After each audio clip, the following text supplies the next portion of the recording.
कोल्हापुरातील रस्त्यांची हालत भीषण आहे। नागरिक महापालिकेच्या नावानं खडे फोडतायत, पण अधिकाऱ्यांना काहीही फरक पडत नाही। कोल्हापुरातील उत्तरेश्वर पेठ रंकाळा टॉवरला जोडणाऱ्या रस्त्याची प्रचंड दुरवस्था झाली आहे।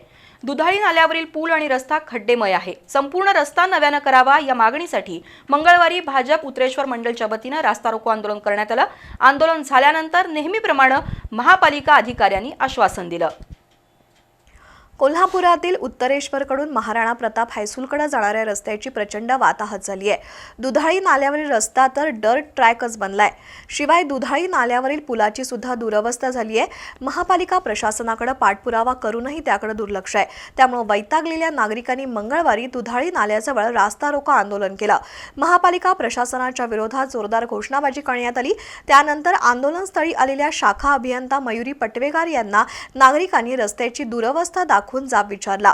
नेहमीप्रमाणे हा रस्ता लवकरात लवकर करण्याचं आश्वासन मयुरी पटवेगार यांनी दिलं। त्यानंतर रास्ता रोको आंदोलन मागे घेण्यात आलं। यावेळी भरत काळे, सुशांत पाटील, राजू माने, हेमंत कांदेकर, दीपक काटकर, अमेय भालकर, अनिकेत अतिग्रे, नरेश जाधव, राहुल घाटके, विश्वजित पवार, वल्लभ देसाई, रोहित कारंडे आणि कार्यकर्ते उपस्थित होते।